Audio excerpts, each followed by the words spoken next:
tal? ¿Cómo están? Muy buenas noches. Bienvenidos a Combaters por Willax, en el país que llueve para arriba.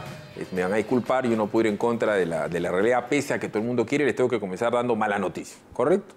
Salvadorcito del Solar ya le comenzó a soltar la mano al ministro de Justicia Ceballos. Él ha dicho que él confía que el ministro Ceballos se va a saber defender cuando vaya a explicar esta barbaridad del convenio con Odebrecht. Además, en gran forma y brillante estilo, ha estado en Trujillo, mi ciudad natal, y ha dicho, después de un razonamiento aristotélico, socrático, que van a ver cómo hacen para llevar a más policías en las calles. ¿Okay? Nuevo diagnóstico sobre el diagnóstico que algún día alguien más puede diagnosticar. En fin. Karina Beteta, la siempre elegante congresista del fujimorismo, lo ha denunciado a Salaverry por haberle mentado a la madre.com. Parte del drama. Salaverry, que tiene 5 viajes fake, fantasmas, ¿no es cierto? Esta cosa no pasa en Estados Unidos, o sea, no hay un senador que te invente un viaje pues, a Seattle cuando se ha ido a Bahamas. Pero en fin, esas cosas pasan acá. El hecho es que Daniel Sarri dice, ¿cómo es posible que esté pasando esto en el Congreso con los viajes? Él tiene 5 muertos en el closet. Por supuesto, él le tiró dedo a 5 más, después vino Castro, le tiró dedo a 9 más. El hecho es que supuestamente hay 80 congresistas que falsean viajes de todas las formas y pelajes. La semana de representación no es tal, y por dar un ejemplo, el señor Alberto Belaunde, no de Belaunde, ha dicho que, entre otras cosas, él tuitea de lo más lindo y bueno, es parte de su semana de representación. Habría que ver si cuando se fue a besarle la mano a Felipe Borbón estaba también, o a Leticia, ex enamorada de Fer de Maná, creo que ese es el título más importante para la actual reina de España. El hecho es que de repente ha pasado eso, el hecho es que el Congreso se están matando. Fuerza Popular, una raya más a la cebra para Keiko. Hay un par de esposos, el señor Franjo Kortovec y Carmela Shigiyama. También han dicho que les inventaron 300.000 soles de abonos en la campaña de Keiko.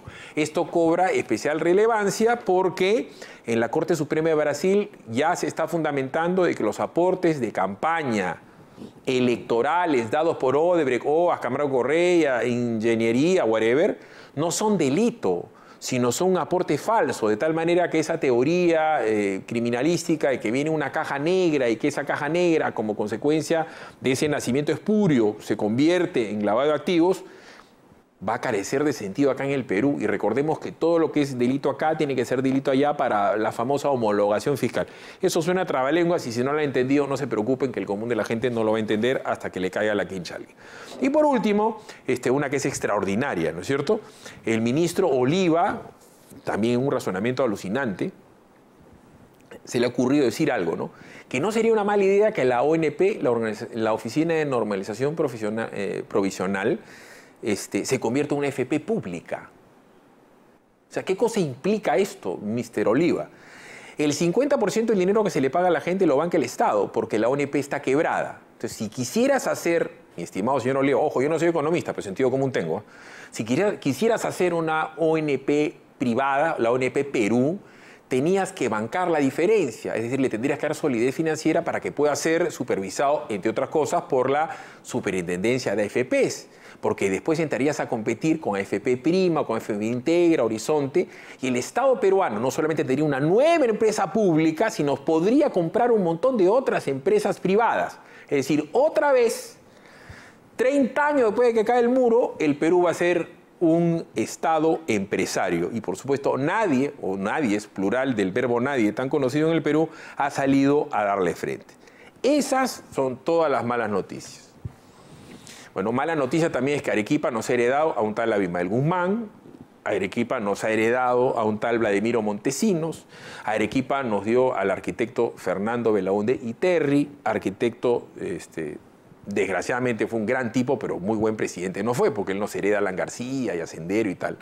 Pero también nos ha heredado a Vargas Llosa, que ustedes saben que al Perú lo detesta, pero cualquier cantidad. Entonces, para balancear, hemos traído un arequipeño más famoso, que es piña el hombre, porque es primo de Vargas Llosa, pero hay que tratar de ponernos de buen humor, porque creo que nos va a dar buenas noticias.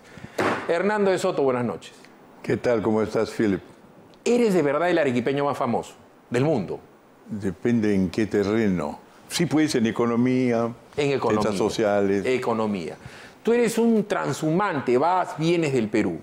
¿Cómo está la economía del Perú y cómo nos ve el mundo? ¿Existimos en el mundo de la economía o La segunda pregunta es la buena, ¿no? Y es que en el fondo el Perú se conoce muy poco en el extranjero en términos económicos. No es un país que destacaba antes, ahora no destaca. Es un país conocido culturalmente, por supuesto. Es un país que ha tenido y subsiste una gran civilización, comida destacada, pero en el campo de la economía no es un país que en estos momentos figura, ¿no?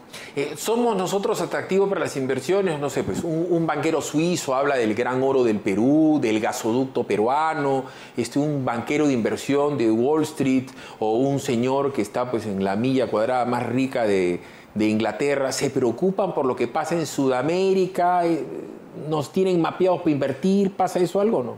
Hay de eso, por ejemplo, las inversiones chinas son una prueba de que hay un interés en el Perú, no necesariamente sobre el Perú de la superficie, pero el Perú del subsuelo, ¿no? Los minerales, 80% de las exportaciones están ahí, pero últimamente las noticias sobre los conflictos sociales han llegado afuera y cada lugar donde yo voy, algún momento se hace notar que eso podría ser o es ya un problema. Además lo dicen las cifras, ¿no?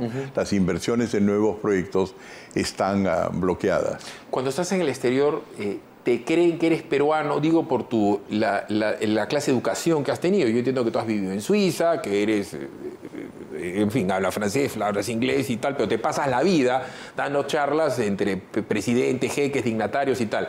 ¿Te creen fácilmente que eres peruano o que por un accidente naciste en el Perú y ni te preguntan por nosotros? No. Todo el mundo sabe que soy peruano y todas esas cosas porque solamente tengo un pasaporte peruano. ¿Has devuelto tu pasaporte de Gloria? ¿No tienes tu pasaporte arequipeño? Tengo un pasaporte arequipeño, pero no lo enseño solamente el peruano. ¿Pagas en characatos o utilizas dólares, libras esterlinas, yuanes? Afuera utilizo dólares, pero no, yo afuera siempre soy, además todo el mundo dice el reconocido economista, a veces sudamericano, pero realmente dicen peruano. Correcto. No digas eso porque Vargallo se está viendo y se va a poner de mal humor, porque yo entiendo que se odian mutuamente, pero parece que no me quiere, pero no es recíproco, ¿eh? No, sí te quiere ver muerto, pero sí. Correcto. Vamos a ver una nota con respecto a la economía peruana, porque bromas aparte, estamos viernes y me interesa darle buenas noticias, porque te he traído para darle buenas noticias al Perú, porque estamos medios desmoralizados con un país que parece que crecía, que tenía un futuro espectacular y medio que estaba jetón. Veamos la nota y después te pido tu opinión. La economía peruana tuvo un inicio del 2019, por decirlo menos, débil. Si bien hubo un crecimiento de 1.58% en el mes de enero, este ha sido el más bajo en los últimos 13 meses. Este bajón, según estudios económicos, se debería a que un factor importante para el Perú no ha tenido el repunte esperado. Hablamos de la pesca, que a fines del año pasado vivió un boom, creciendo hasta 188% en noviembre y 255% en diciembre. Y ahora, en el primer mes del año que la pesca decreció, los números nos vuelven a la realidad. Pero, ¿cómo siente esos cambios el ciudadano de a pie? Sencillo, en la generación de empleo formal, que se ha estancado, pues su crecimiento ha sido apenas de 0,1% según el INEI. Sí, 0,1%. Casi nada. Pero si en el crecimiento económico no nos ha ido tan bien este año, sí lo fue en la recaudación de impuestos. Al menos eso dice la SUNAT. En febrero los ingresos tributarios fueron de 8.044 millones de soles, que si los comparamos con febrero del año pasado, hablamos de un crecimiento considerable de 11.2%. Ante estos dos panoramas distintos, seguro se pregunta, ¿cómo le irá a la economía peruana en lo que queda del 2019? Según el área de estudios económicos del BSP, se estima un crecimiento cercano al 4%. El BSP también estimó que la inversión privada crecería cerca del 5.3% este año, impulsado por la inversión minera y en menor medida por la inversión en nuevos centros comerciales, lo que podría generar más empleo formal para los peruanos. Aunque todo es una estimación, Lo que el ciudadano de a pie quiere es que estas cifras y porcentajes se traduzcan en cambios favorables que le permitan llevar más dinero a su hogar.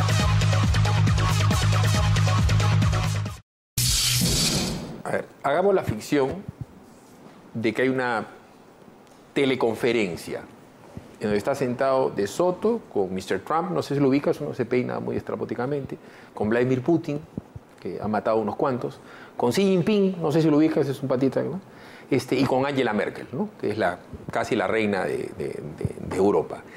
Y te preguntan, Mr. De Soto, ¿cómo está Perú después de ver estos números? ¿De qué manera podrías hablarles bien a ellos del Perú? Bueno, de su potencial, en primer lugar, del hecho que hay un debate público, que para mí es una señal de salud política, porque en los países donde se progresa muy poco, generalmente no hay opiniones, no hay cosas controversiales, y de que está tratando de encontrar su camino después de haberlo perdido probablemente durante los últimos 6 años. Y que la prueba que lo puede hacer es que en cierto momento lo hizo y que su gente es talentosa, encuentra peruanos talentosos en todos los sectores económicos afuera, banqueros, científicos, petroleros, agricultores. Eso es lo que les diría, pero no les podría prometer de que eso es lo que va a ocurrir, sino que el potencial está ahí, está muy claro, no solamente por los enormes recursos que tiene, sino por la calidad de la gente que tiene y porque estamos, como lo estamos haciendo tú y yo ahora, debatiendo las alternativas, que es una buena señal para explorar posibilidades. En el colegio había un cura que se llamaba Brother Mark, que en vez de exámenes nos tomaba quiz y te hacía una preguntita nomás. Era una pregunta cortita de 2 líneas y te complicaba una enormidad. Y te decía en un párrafo, respóndeme tal pregunta. Te llama el presidente de la República y te llama Salvador del Solar. Estamos en este momento en el drama de la reconstrucción del norte, en todos los ríos que se han desbocado, las cochas desbocadas. Pero eso ya ha pasado antes. Esa foto ya la vimos. O la vimos con Belaúnde o la vimos con Fujimori. ¿Cómo vamos a reconstruir encima de suelos que dentro de 10 años también se los va a llevar el río? Te hablo de la titulación. O sea, ¿cómo hacemos para reconstruir en el supuesto que lo hagamos bien y que la gente que vive donde vive tenga seguridad jurídica de acá a 10 años? La primera cosa es preguntarle a la gente cómo ellas la ven. Por ejemplo, cuando pasó en el terremoto de Pisco, ¿no? El gran problema era que la gente quería quedarse donde estaba.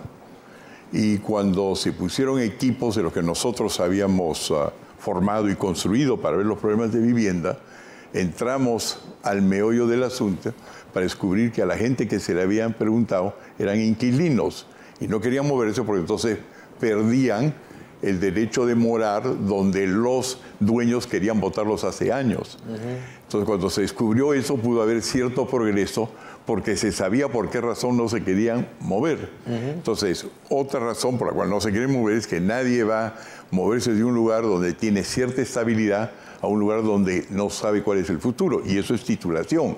Si se los quiere mover de aquí para allá, hay que preguntarles dónde quieren ir, hay que luego destrabar para que el proceso de asignación de la propiedad sea rápido y vaya por el lado de la formalidad en lugar de la informalidad, que es invadir cosas que no son propias. A ver, la inmobiliaria más grande del Perú, todo el mundo cree que es Centenario, ciertamente lo es, pero la verdad, el mayor tenedor de tierras del Perú es el Estado peruano. Entonces, esto mismo que acabas de decir vale para el friaje. Todos los eneros, todos los febreros muere la gente porque vive en lugares inhóspitos. En un montón de lugares del mundo hay sitios con más frío que Perú, pero la gente no vive ahí. ¿Cómo se tendría que formalizar o planear un plan de reubicación territorial? Porque uno de los problemas que tenemos es que tenemos mucho centro poblado, mucha dispersión de gente en lugares en donde es imposible vivir. Tendrías que decirle a esos colonos, a la familia Ingalls, no sé, Charles Ingalls, ven más para acá, no te vayas a la punta del cerro Wyoming que te vas a morir. ¿Cómo se haría eso a nivel nacional? ¿Se puede hacer o es wishful thinking? No, pero claro que se puede hacer. Pero la palabra clave ahí es planear. ¿Quién planea? Si se trata del Estado, que debe planificar. El Estado no tiene la información para saber dónde quiere ir la gente, porque los peruanos son individuos y hace tiempo, como lo ilustra tanto el sector privado, formal como informal, que ellos toman sus propias decisiones. Entonces la idea es cómo logras que ellos, no con un plan que viene del Estado, sino sus propios planes, puedan saber dónde quieren y se van a ubicar. Porque si el Estado lo decide con muy poca información. ¿Cómo puedes uno tener información, sobre todo en un país que es informal? Pero no solamente eso, una razón por la cual colapsa la Unión Soviética, por la cual China pasa de un Estado centralizado comunista al Estado plural que es ahora, es porque no funcionaba la planificación central. Entonces, cuando, por ejemplo, nosotros habíamos diseñado a final de los años 80 un programa para formalizar el Perú, nosotros no dijimos dónde tenían que ir las empresas informales, si estaban formadas o estaban por formarse. No decimos dónde deberían estar los mercados para que se vacíen las calles de Lima y vayan a los 300 y pico nuevos mercados que se formaron, sino lo que hicimos fue esencialmente liberalizar la economía. Y el resultado fue en que en 2 años, cuando luego se implementaron estas reformas diseñadas anteriormente, en 2 años, 1990 creo, a 92, se formalizaron, Philip, 340.000 empresas. Pero nosotros no decidimos dónde iban, dejamos que el mercado decide. El que va a hacer la inversión sabe dónde la va a hacer. Correcto, pero cuando te tienes que mudar y vives a las alturas de Moquegua o de Tacna, supuestamente el Estado te tenía que facilitar lotes bastante más grandes que el tuyo, el famoso Ministerio del Capital. Oye, de Sotito, que estás arribita, yo te voy a dar un desotazo que estás abajo. Esa es la historia de la familia Ingalls. Charles Ingalls, esos eran los colonos. Les daba el Estado americano a esos Ingalls, que seguramente habían llegado, pero no sé, de Irlanda, les daba un local y el billetón del barrio era Mr. Olson, que era odioso. ¿Te acuerdas que tenía una hija que era bien, bien fea? Parecía la hermana fea de Carlos Oliveri. Tú debes tener una cuñada fea, ¿no es cierto? Ya, esa señora, ese es el del billete, pues. Ese era el dueño de la bodega del pueblo. Había un curita y tal, pero esos eran colonos. Entonces hay que bajar a la gente de las zonas altas porque es imposible llegar a Guayá. Pero ese es un tema recontra complicado. No es tan complicado, ya que he mencionado la familia Ingalls y lo que era la conquista del oeste. No te olvides que cuando los Estados Unidos nace, al finales del siglo XVIII, los Estados Unidos no es nada más que el noreste del continente norteamericano. Y después entonces hay una visión de los fundadores de que los Estados Unidos tienen que crecer hasta llegar a California, para lo cual se tienen que volar todas las partes de las colonias, que eran más grandes que las inglesas, que estaban donde estaban los españoles, los mexicanos, por supuesto, y los franceses. Y para hacer eso, no había un señor central banquero, sino hablaron de cómo asentar asentamientos humanos el occidente, y no tuvieron un sistema, sino fueron naciendo espontáneamente según lo que la gente iba decidiendo. La formalización de la propiedad en los Estados Unidos, es decir, ponerla bajo un solo sistema o varios sistemas que estaban conectados, solamente terminó en 1905. Pero nadie planificó la conquista del oeste de los Estados Unidos. Entonces la idea es la siguiente: ¿cómo facilitas tú la adquisición de la propiedad donde los peruanos quieren ir? Tomando en consideración, por supuesto, que no los vas a poner en lugares inhóspitos o en lugares peligrosos.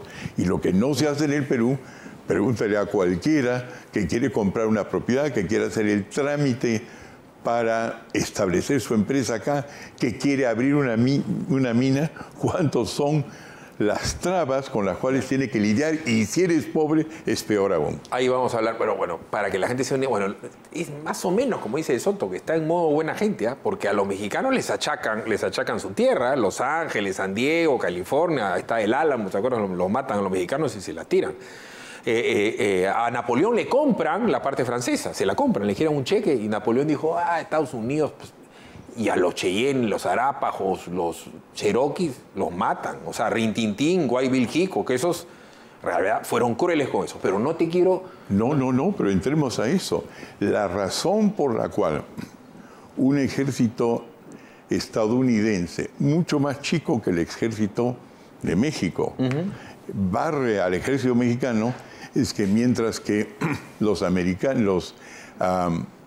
mexicanos luchaban con la idea de defender el suelo mexicano y tenían la perspectiva de que un día toda la parte que hoy día perdieron, los que has mencionado, lo que perdieron los ejércitos de Santa Ana, los Álamos y todo eso, ellos veían la posibilidad de tener una sola cosa que era la soberanía de México, mientras que los americanos luchaban con la posibilidad de justo después de ganarles soberanía, tener títulos sobre todo lo que ganaban. Correcto. Entonces la fuerza de los americanos y de los países que ganan es que sus soldados saben que después pueden prosperar.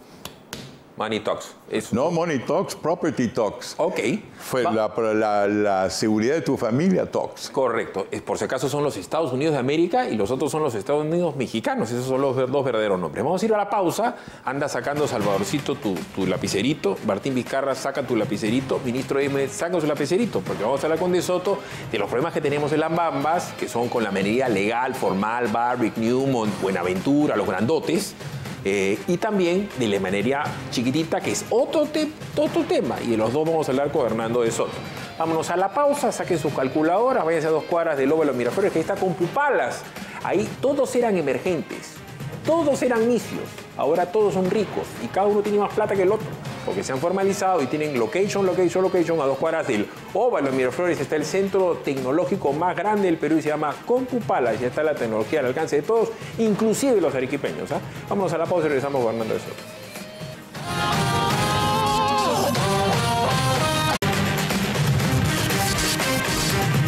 A ver, José Antonio Raimondi el Sabio, fue él y no Humboldt, que le dijo: el Perú es un mendigo sentado en un banco de oro, pero sentado en un banco de oro y gas y molibdeno y litio. O sea, ¿de verdad somos tan ricos?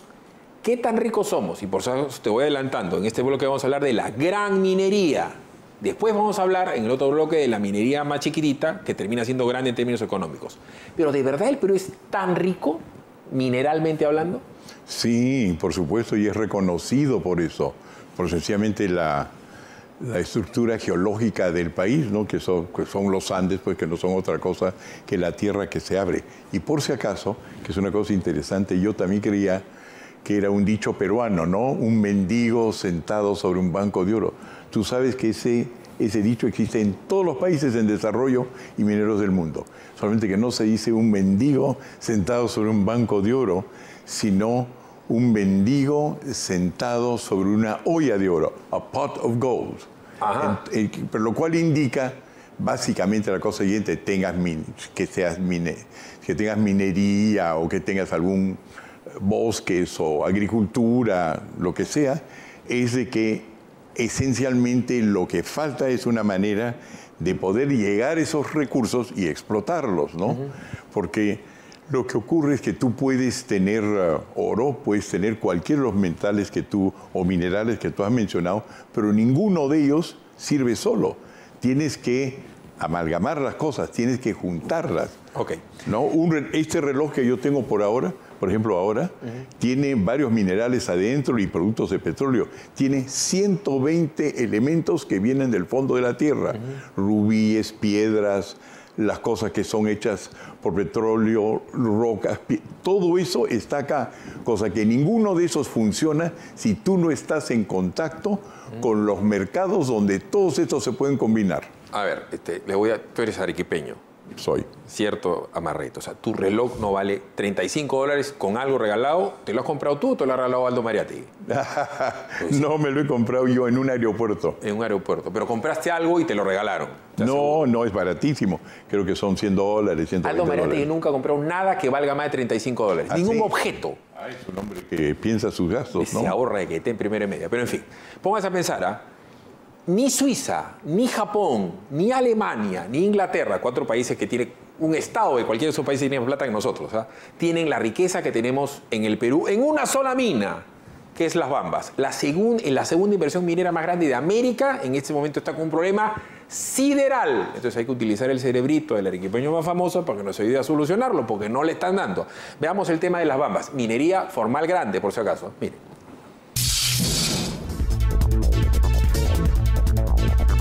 Hoy se cumplen 40 días del bloqueo de la mina Las Bambas, una de las principales productoras de cobre en el Perú.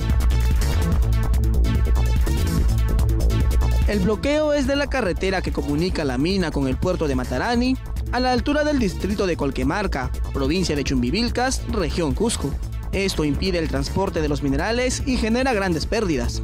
Solo el año pasado, Las Bambas produjo unas 385.000 toneladas de cobre y el 2017 453.000, según datos del Ministerio de Energía y Minas.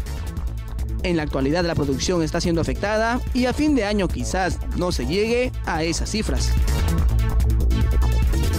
Según la Sociedad Nacional de Minería, Petróleo y Energía, el bloque de Las Bambas ahuyentará la inversión privada, lo que a fin de año se traduciría en un menor crecimiento de la economía nacional. Esto en un contexto en que nuestro país ya pierde millones a causa de estos conflictos. Desde diciembre del 2017 hasta la fecha, el gobierno enfrentó diversos conflictos sociales en los sectores agrícola, transporte, energía y saneamiento que le han costado cerca de 270 millones de dólares. Uno de los conflictos más recientes ocurrió cuando pobladores de la comunidad de Mayuriaga, en Loreto, efectuaron un corte del ramal norte del oleoducto norperuano, lo cual provocó una pérdida de 8.000 barriles de petróleo y ocasionó pérdidas por encima de 40 millones de dólares. Otro conflicto social de este año que generó grandes pérdidas al Estado fue el paro de transportistas de carga pesada. Alrededor de 40.000 trabajadores en Arequipa, Ancash, La Libertad, Lima, Piura y Tacna acataron un paro de 5 días. Por cada día que pasaba, el Estado perdía 43 millones de dólares, ya que afectaba el comercio de harina de pescado, uvas, paltas, mangos, espárragos y minerales. Las pérdidas totales entre el bloqueo de carreteras y vías, la quema de llantas y el paro de servicios fue de 215 millones de dólares, según la Asociación de Exportadores del Perú. La tarea para el gobierno será resolver esos conflictos, evitando en lo posible que se sigan generando pérdidas de esa magnitud.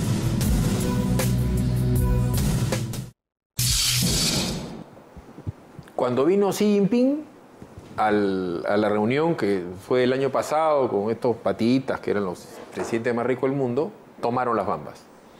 Y también tomaron el ferrocarril a Machu Picchu, pues siempre lo toman. Pero la pregunta del quiz es, ¿qué hacemos si supuestamente estos patas han hecho su tarea? Es una inversión seria, responsable, impacto ambiental, tajo abierto, tecnología, pero sigue parado. ¿Qué hacemos con Las Bambas?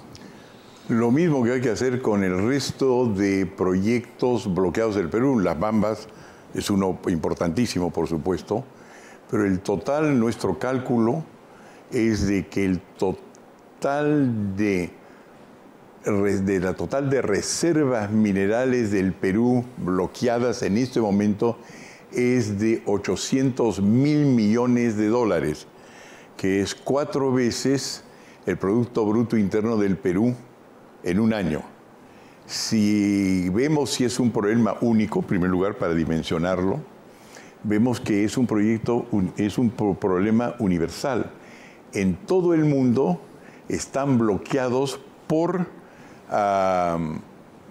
movimientos como los que acabas de describir, más de 150 trillones de dólares de minerales probados, que sería equivalente al Producto Bruto Interno de China y los Estados Unidos por 5 años, cosa que es un fenómeno, en primer lugar, universal, para que no creamos que aquí hay que inventar soluciones. Hay soluciones. Ahora, la situación es más o menos la siguiente. El derecho internacional, el derecho que protege las inversiones, es aquel que se aplica a la minería, donde el minero, la empresa minera, compra el subsuelo, no compra el subsuelo, pide un derecho sobre los minerales del subsuelo para ser propietarios de ellos en cuanto los pueda extraer. En el Perú, el Estado es el propietario del subsuelo. En los Estados Unidos, el dueño del subsuelo, los hermanos Hunt, por dar un ejemplo, se hicieron ricos porque en Estados Unidos eres dueño de lo que está abajo. En Alaska, Sarah Palin es dueña de lo que está abajo. En los Estados Unidos lo que pasa es que es el único país del mundo, el que es dueño de la superficie es también dueño del subsuelo. Acá no. Acá hay 2 tipos de propiedad.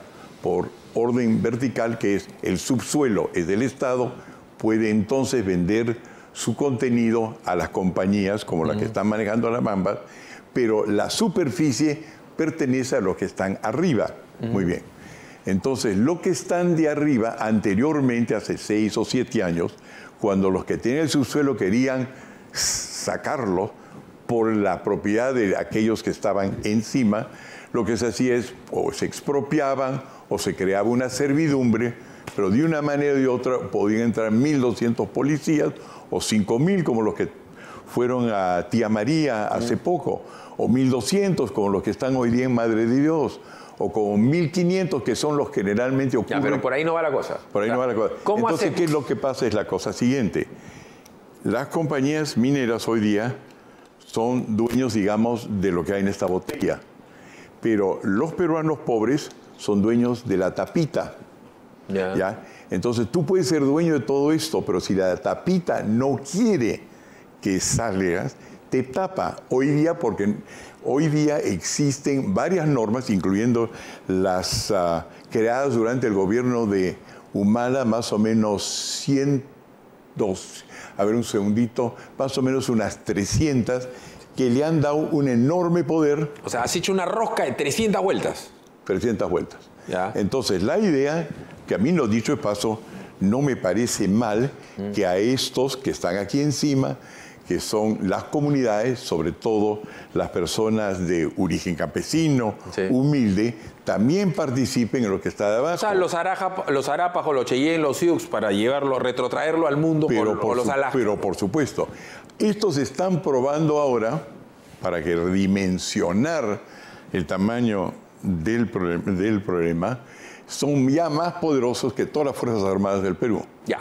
Porque todas las Fuerzas Armadas del Perú, por los miles, están tratando de encontrar una manera de desenroscar esto y no pueden. Es cosa que hay que comenzar a negociar. A ver, hay que darles un down payment de la inversión, mayor inversión en infraestructura, en caminos y carreteras. Eso lo tendría que poner la mina, no sé, Chinalco, en este caso Extrato, Barrick o Newmont o la que sea. O sea, show me the money. ¿No es cierto? Tipo Cuba Gooding Jr. Te voy a decir cómo yo creo que tiene que ser para ser resuelto. La diferencia, si tú ves qué puede pasar con lo que está en el subsuelo, como lo que está en la superficie, y lo ves solamente en forma física, es casi imposible hoy día compatibilizarlo. Los que están en la superficie te hablan, con toda justicia, de su medio ambiente. Te hablan de la pobreza, pero solidaria en la cual viven. Los que están viendo esto, lo que están hablando es de la posibilidad de hacer dinero y crear prosperidad, para que mi reloj pueda tener las 100 piezas que tiene hoy. Entonces son dos realidades casi incompatibles si las ves físicamente. Si cambia la Constitución y haces propiedad abajo como Estados Unidos. No puedes hacer eso. No puedes hacer eso porque los compromisos que tiene el Perú, que ya ha concesionado casi todo el subsuelo mineralizado, sencillamente ya nadie nos vería en el mercado internacional. Entonces lo que puedes hacer es la cosa siguiente, es dejar que el título de los que están encima, las propiedades comunales o de cero que ya se han parcelado, que son la mayor parte de eso, tengan la misma validez internacionalmente de los que tienen de acá. ¿Por qué los de acá pueden financiarse afuera? Porque los títulos de abajo del subsuelo no solamente tienen valor en el Perú, sino están documentados. Es como un pasaporte, has hablado del pasaporte peruano. Es como un pasaporte que tiene visa para viajar. A ver, voy a poner en sencillo. Quiere decir que las grandes mineras, una vez que tienen la concesión, ellos ponen su inversión equity, ponen 20, 30%. El otro 70% lo piden prestado a los banqueros suizos, a la Sumitomo, a Barclays Bank, y a ellos sí les prestan.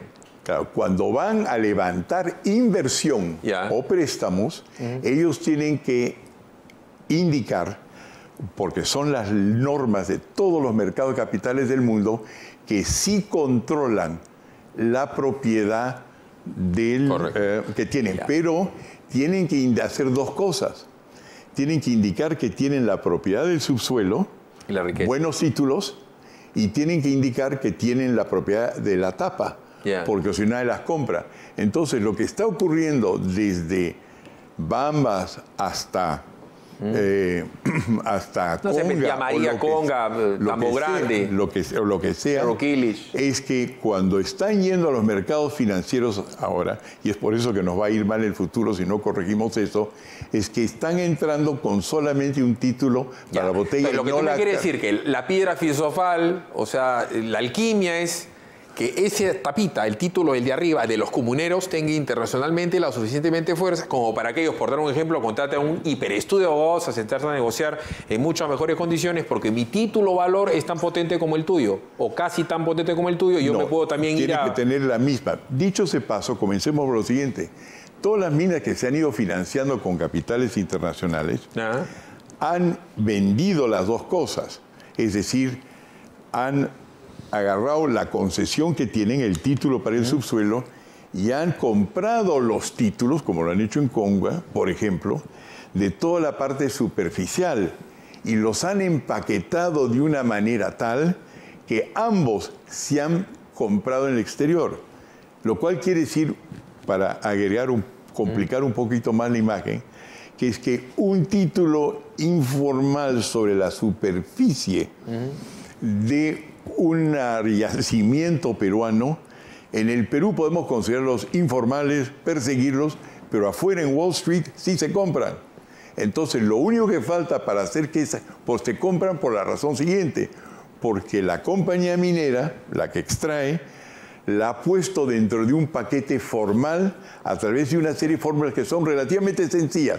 Lo que tenemos que hacer es la cosa siguiente, que nuestras propias dueños humildes de la propiedad superficial, desde Puno hasta la selva peruana, ellos mismos también puedan venderlas para que no se las compren en el Perú por 4 recordes al precio de bienes inmobiliarios locales peruanos donde se cultiva la papa, sino a los precios que corresponden a los metales en el exterior. O sea, el misterio de ese capital sería darle potencia mundial a ese título para que pueda ser negociado.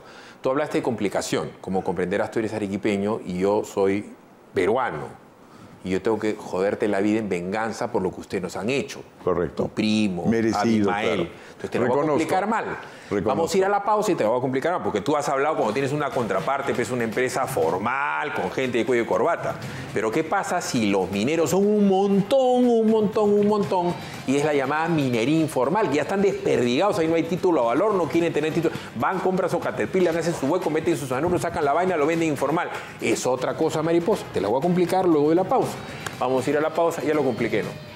Me siento poderoso porque estoy jodiendo a un arequipeño, cosa que es que es una venganza nacional. Pero en fin, vámonos a la pausa. Ya saben que Hernando de Soto no tiene una finca bonita. ¿Por qué? Porque es duro. Pues cuando sabe que puede ir acá 74 kilómetros a las afueras de Lima y tener una casa hermosa en Finca Bonita, con pistas, veredas, parques, igual que su casa, pero con esteroides. ¿Y en dónde está? En Finca Bonita, en la www.fincabonita.pe. De Soto va a tener 24 meses para pagarlo, sin inicial, sin intereses, y con la acreditación velocísima que da Centenario, la empresa inmobiliaria más grande del Perú. Pausa y regresamos con Hernando de Soto, arequipeño. ¿Qué vamos a hacer?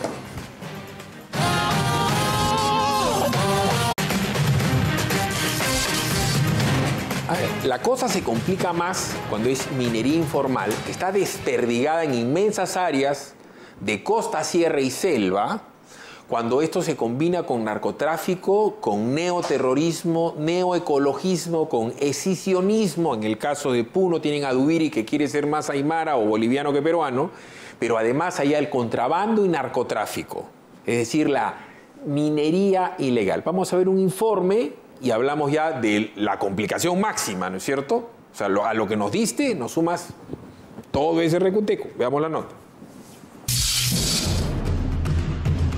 La minería ilegal se ha expandido en más de 13 regiones de nuestro país, atentando contra el ecosistema y generando diversos problemas sociales y ambientales, así como económicos. Según la Sociedad Nacional de Minería, Petróleo y Energía, entre las zonas más afectadas figuran Piura, La Libertad, Puno, Ica, Ancash, Cusco, Apurímac, Tumbes, Lima, Arequipa y Madre de Dios. Solo en Madre de Dios se calcula que existe por lo menos 40.000 mineros informales.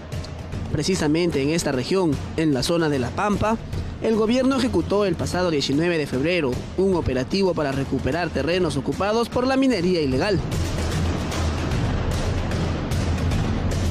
En el operativo se rescató a 44 mujeres, niñas y adolescentes víctimas de explotación y se incautaron equipos usados para la extracción informal valorizados en más de 53 millones de soles. La expansión de la minería ilegal trae consigo también la deforestación. Los mineros ilegales han arrasado en el 2018 con 9.280 hectáreas. Para que se haga una mejor idea, la extracción de oro ilegal acabó con un área de bosques equivalente a 25.000 campos de fútbol. Pero las causas de la deforestación no son exclusivas de la minería ilegal. Según el Servicio Nacional Forestal y de Fauna Silvestre, la primera razón son los cultivos ilegales, principalmente de coca. A causa de esto y de la tala ilegal, la deforestación a nivel nacional ha alcanzado unos 7.800 hectáreas de territorio nacional, equivalente al tamaño de la región Cusco.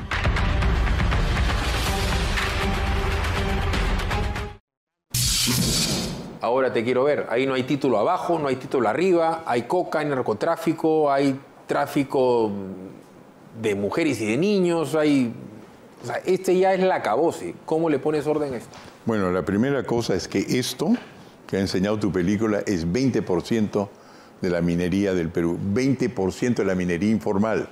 El 80% de la minería informal ocurre en la sierra, en la costa, donde no hay agua, sino hay que traerle agua. Cosa que eso es un fenómeno minoritario. Entonces hay que distinguir entre lo que es ilegal, por un lado, y lo que es informal. Los informales no están contaminando. Eso en primer lugar. Entonces, ahí lo que tú tienes es, en total en Perú nosotros suponemos que hay más o menos 500.000 mineros informales.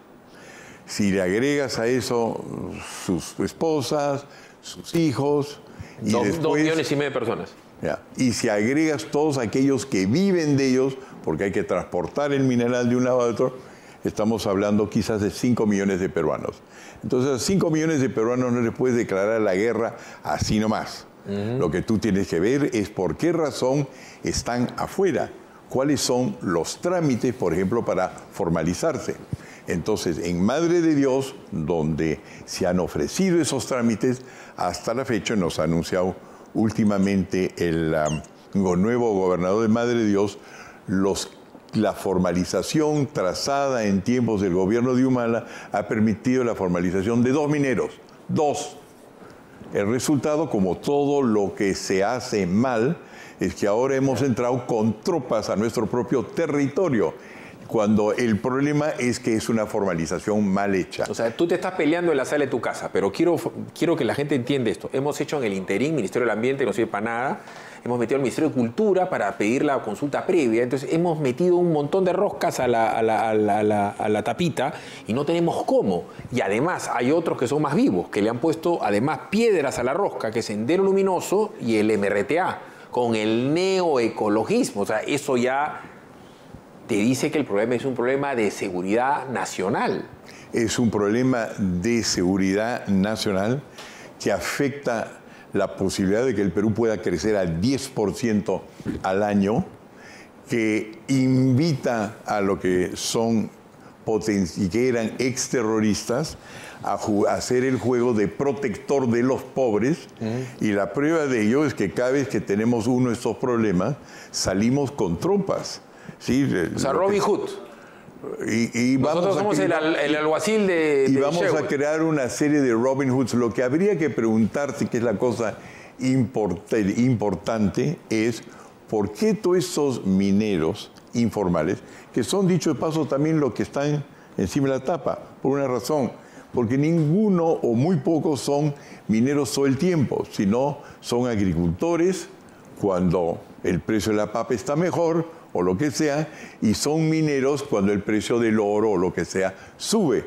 Entonces tú estás, cuando uno comienza a decir que estos son los mineros informales, tú estás hablando de peruanos comunes y corrientes que a veces son mineros, y están en a veces asociaciones en donde hay infiltración senderista. Ya, pero no, estos son más bien los que en el tiempo de Sendero lucharon contra Sendero.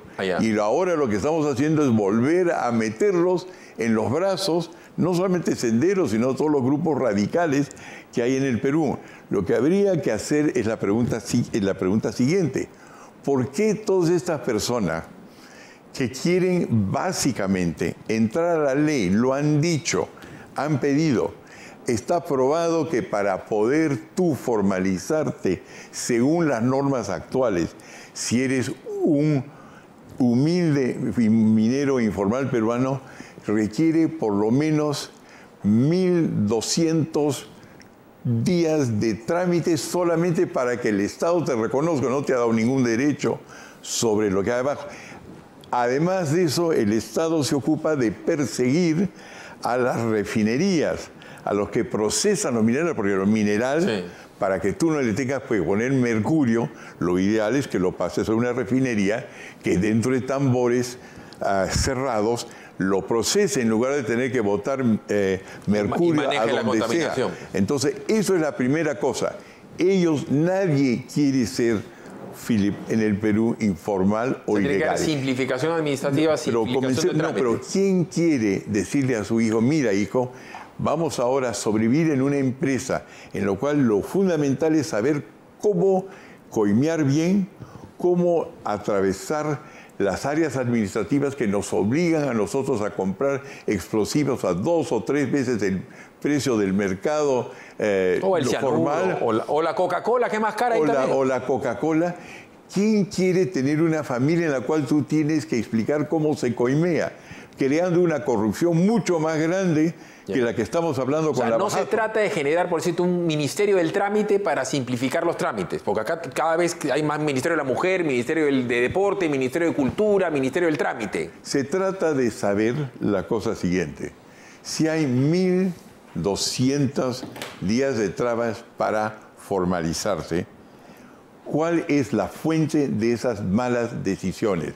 Para saber dónde ubicarlas y cómo no crear leyes que están en contra de lo que es una sustancial parte de la población peruana, si hablamos de minería y si estamos hablando del 70% de la informalidad en el Perú, de la mayor parte de la población peruana. Es el Estado que ha creado las condiciones para esa informalidad y no se van a curar con sencillamente meter tropas en Conga, meter tropas en Tía María, meter tropas en la selva peruana y después preguntarse por qué esas tropas policiales y armadas no están poniendo el orden en la ciudad. Vamos a seguir hablando de tropas, porque hay tropas que están poniendo orden en la ciudad de La Victoria. ¿Hace cuántos años escribiste El Otro Sendero? Más o menos 30, un poquito más de 30. Yo creo que Geoff Rosat ya había nacido, pero presumo que no lo he leído. El Flaco Muñoz, de todas maneras. Vamos a ir a la pausa para hablar de comercio ambulatorio acá, en Limonta, en La Victoria, porque siguen en la misma bronca, no ha leído el librito, pero vamos a ver si lo vuelve a explicar rápidamente Hernando de Soto. Ya saben que ustedes ahora para estar vigilando La Victoria, los que entran, los que salen, quiénes son formales, quiénes son informales, tienen su camarita GoPro, está ahí en la esquinita de cada uno de sus locales. Pueden grabar, entrar, salir y ser los Spielberg de la seguridad ahí con su cámara GoPro, y está en la www.rgmcamara.com o en el segundo piso de Compupalas. Pausa y regresamos con el comercio informal 30 años después.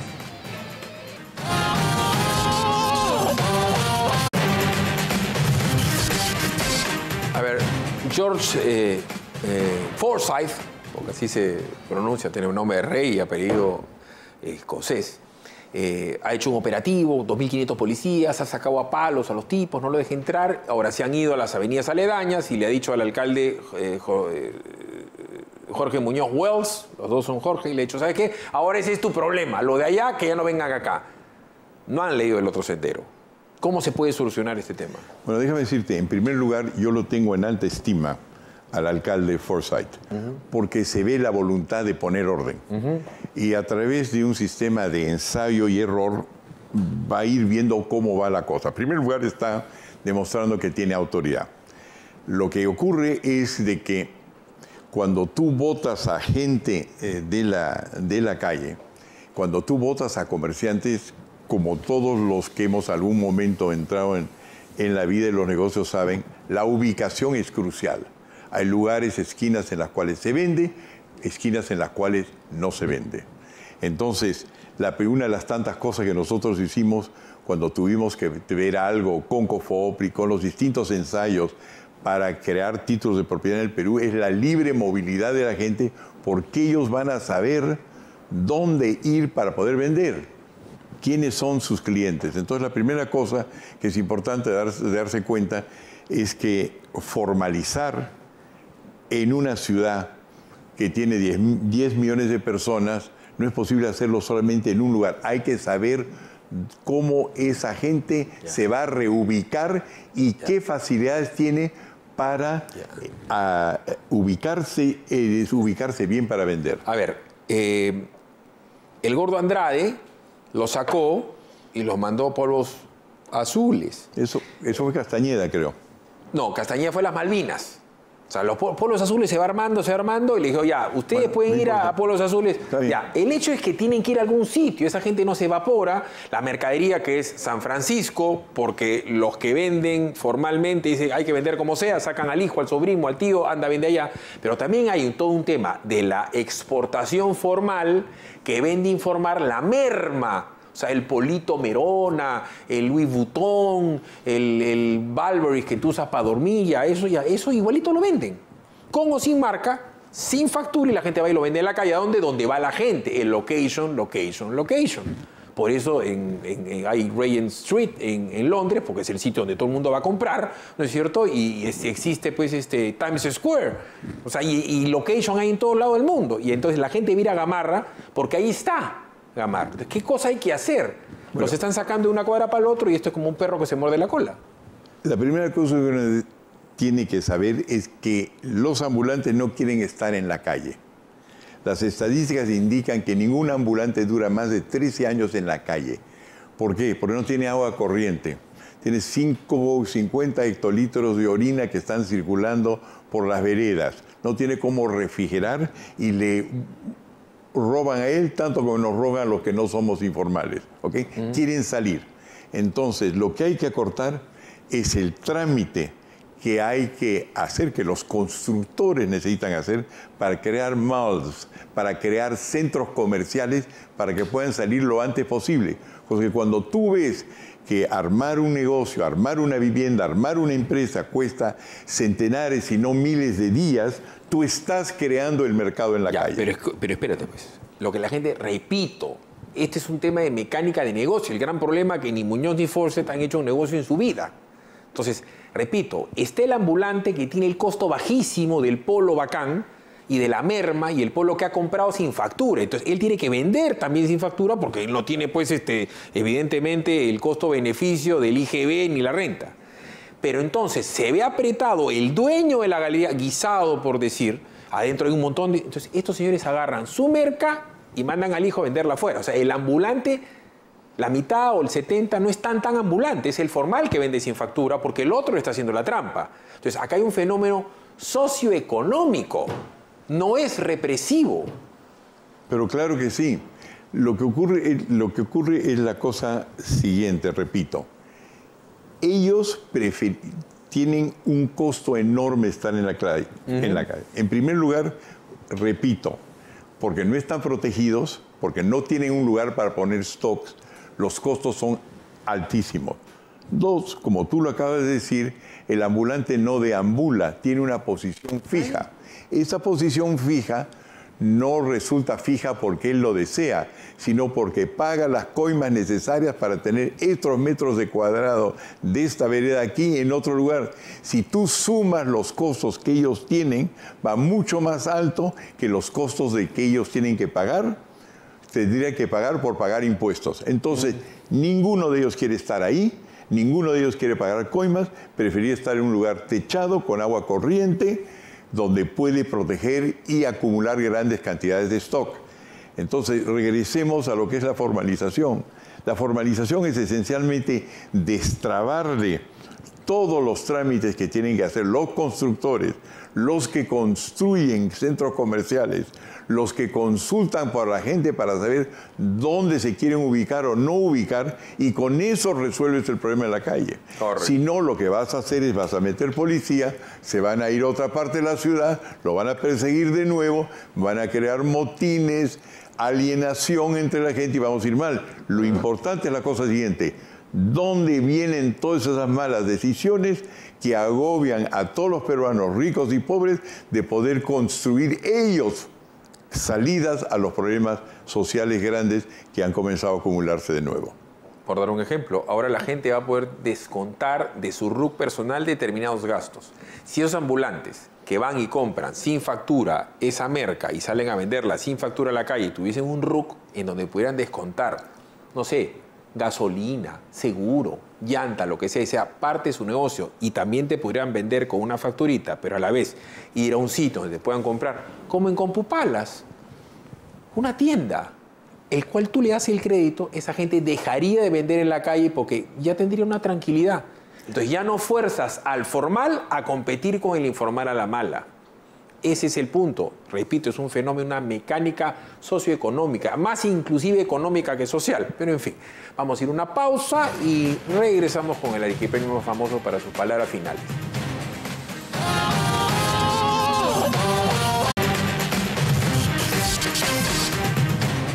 Sabe su cuento. Quiz para dentro de un mes. El RUC del taxista. El taxista igualito. Es recontra difícil comprarte el carro, tener el crédito, pagar el carro, pagar el selectivo al consumo, pagar el IGE, pagar la llanta, el afinamiento, al policía, la multa, la coima, el estacionamiento, la cola. Pero además el taxista no te da factura. Si al taxista le das un RUC, en donde él cada vez que echa gasolina y con su huella dactilar verifique su RUC, el tipo acumularía un IGB que no te lo puede facturar a ti. Pero si tú le das con COFOPRI un título de propiedad de un terreno, le vas a dar un valor. Ese es el misterio del capital para el taxista. En un mes nos podemos volver a ver, ¿no? ¿O vas a estar en Dubái con...? No, claro, encantado. Pero ¿sabes lo importante aquí, Felipe? Es la cosa siguiente, que si tú le preguntas a los jefes de las asociaciones de informales, que sean ambulantes, que sean mineros, ¿dónde están las trabas que les impiden hacer cosas? ¿Dónde podrías tú pensar varias soluciones, como lo que has pensado, la del RUC, etcétera?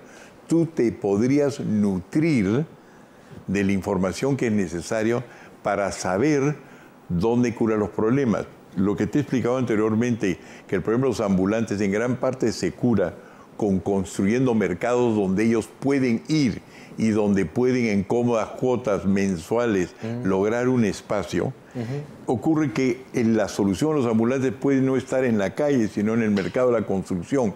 Uno no sabe dónde está. Podría estar en RIC. Por eso lo que quiero decir es que la idea de referéndums es muy buena, pero los referéndums tienen que estar hechos de tal manera que te da la información para saber por qué toda nuestra gente está en la calle, está en la selva donde no debería estar y está aislado de la riqueza. Las ciencias son para pensar y hay ciencias afines. Por dar un ejemplo, la futura medicina está en que en tu propio cuerpo, en tu célula madre, está la cura para tu enfermedad. Muy probablemente lo mismo pase con los informales, sean mineros, sean transportistas, sean lo que quiera que sea. Ha sido muy amable con nosotros. Mándale saludos a tu primo cuando lo veas, pero dile que no venga, ¿ya? Entonces, está muy bien. Gracias por la invitación, Filipe. Muy amable. Gonzalo Iwasaki-san, primer plano, buenas noches.